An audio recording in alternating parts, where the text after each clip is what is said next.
Welcome back to another reading video, scholars, and I hope you watched all your videos for yesterday and you did all your assignments so you can get started today. All right, let's get started. Readers think about what is happening in the story to make sure that we stay on track with the words on the page so we do not get confused. As we read, we look across the whole page. First, checking the picture and making sure what we have read makes sense with what is happening in the picture. Then we read the words on the page, making sure the words we are reading match the author's words and what we are reading makes sense.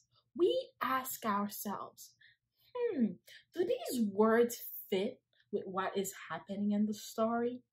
All right, so in yesterday's video, we read about Sanu in the book, How My Family Lives in America, right? So today, I'm going to reread those pages again. And then we're going to fill out a chart about what are the traditions that they have in America for her family, what traditions do they have in Senegal from her family, and what is the same about both cultures. All right, so let me get our book set up and let's read the book again. Okay, all right, scholars, we're going to reread about Sanu real quickly because remember, the goal is to just refresh our memories of what we know about her cultures from Senegal and her culture from Baltimore, from the United States, to see what is different and what's the same about them so we can fill out our anchor chart. So let's read it quickly so we can start. My name is Sanu. A long time ago, Sanu was a princess in Africa. My brother Badu was named after a famous warrior. He's glad about that. We had these names because my daddy was born in Senegal, a country far away in West Africa. He moved to America to go to college. My man Budijan and Mam Bugode, which means daddy's mommy and daddy's daddy in a language people speak in Senegal, still live there. When we visited them last year, I learned all about the Senegalese part of me. I learned to call mommy Yahi and daddy Bahi. Mam Budijan and Mam Bugode give Badu a drum and African clothing. He dresses African style every chance he gets. I have an American grandmother too. She lives in a city called Baltimore, where my mother grew up. My mommy's mommy comes to visit us in New York City on weekends. Then she teaches me about good manners, about being neat and clean, about standing straight and tall. Grandma sings to us the songs she taught mommy. Our favorites are Precious Lord, Take My Hand and Hush Little Baby, Don't You Cry. When Badu tries to play along on his African drum, it doesn't sound like Africa. During the week, I go to mommy's work after school to help out.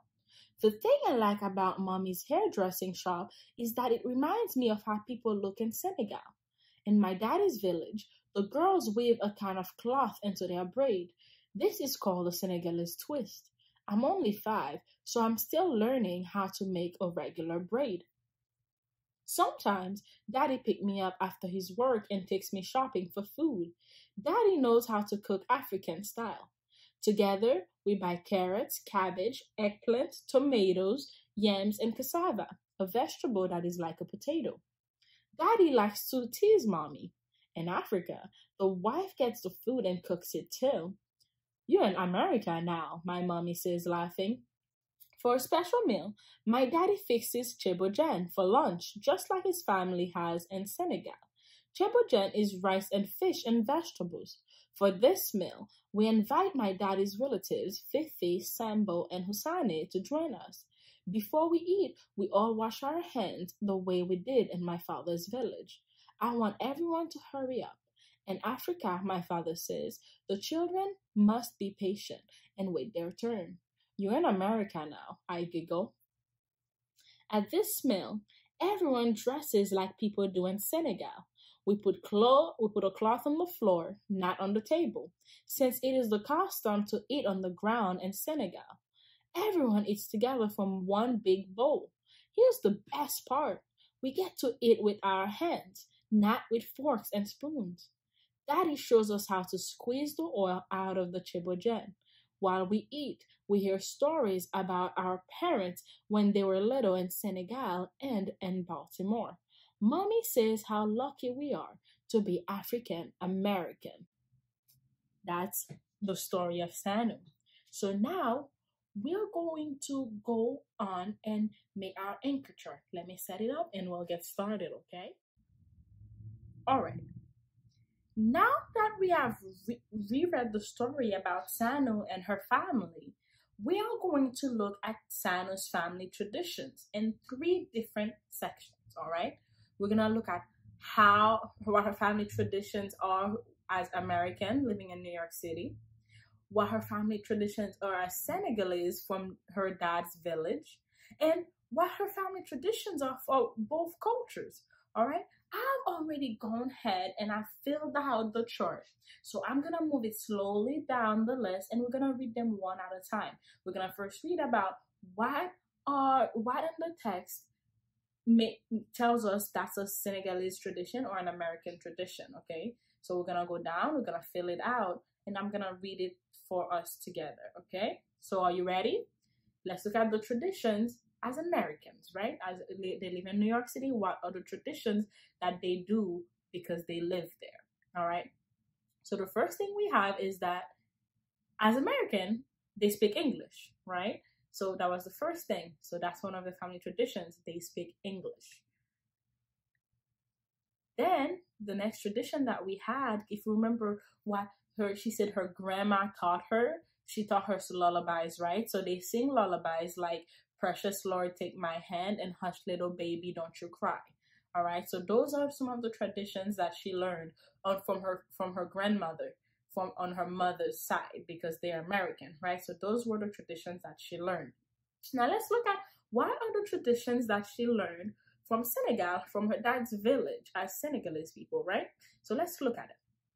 So they speak a language that is spoken in Senegal, right? So she learned to call daddy's mommy Mam Budajan, and she learned to call daddy's daddy Mam Bugore. And she learned to call her mommy Yahi and her daddy Bahi, right? What are some other things they learned to call? Yes, that meal, right? The meal that she made with her father. Remember what it was called?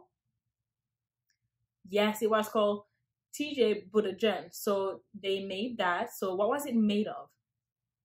Yes, it was made with rice, fish, and vegetables. All right, let's look at what other traditions they had from her dad's side. They wash their hands in a bowl. They eat on the ground. And everyone eats together from one big bowl with their hands, not with spoons or forks, but with their hands. They dress African style. They play African drum, and they braid a Senegalese twist, right? So these were all the things they learned from their Senegalese culture, because there were so much and they learned all of it and they found it to be really fun, right? So maybe I would try one of these just to test it out. So now let's look at what they learned from both cultures, right? So we looked at what she learned from her grandmother, from her mom's side, and we learned what she learned when she went to her daddy's village in Senegal. So now let's look at what is the thing they say they do, how they mix their cultures together that they do. It was something her brother was doing with her. Think carefully, because her brother received a gift, right? And then they learned lullabies from their American grandmother, and then they merged it. Do you remember what it was? Let's read it to see if you are right. And then for both cultures, they play African drum with American lullabies. Because remember in the story, her brother played the lullabies on the African drum, and she said it didn't sound like Africa, but they chose a part of each culture and they merged it together. That's where we're gonna stop with this story for today with Sanu. So I'm gonna go in and set up our mission for today. All right. All right, scholars, are you ready for your mission for today? Yeah. Okay, here's your mission for today.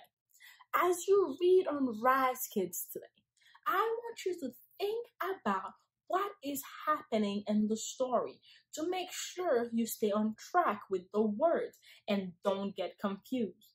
And remember, if you trip up over a word, make sure you try to look at the beginning and at the end of the word and figure it out so you don't change the meaning of what you are reading. All right? That's your mission for today. So, are you ready? Get ready, get set, go.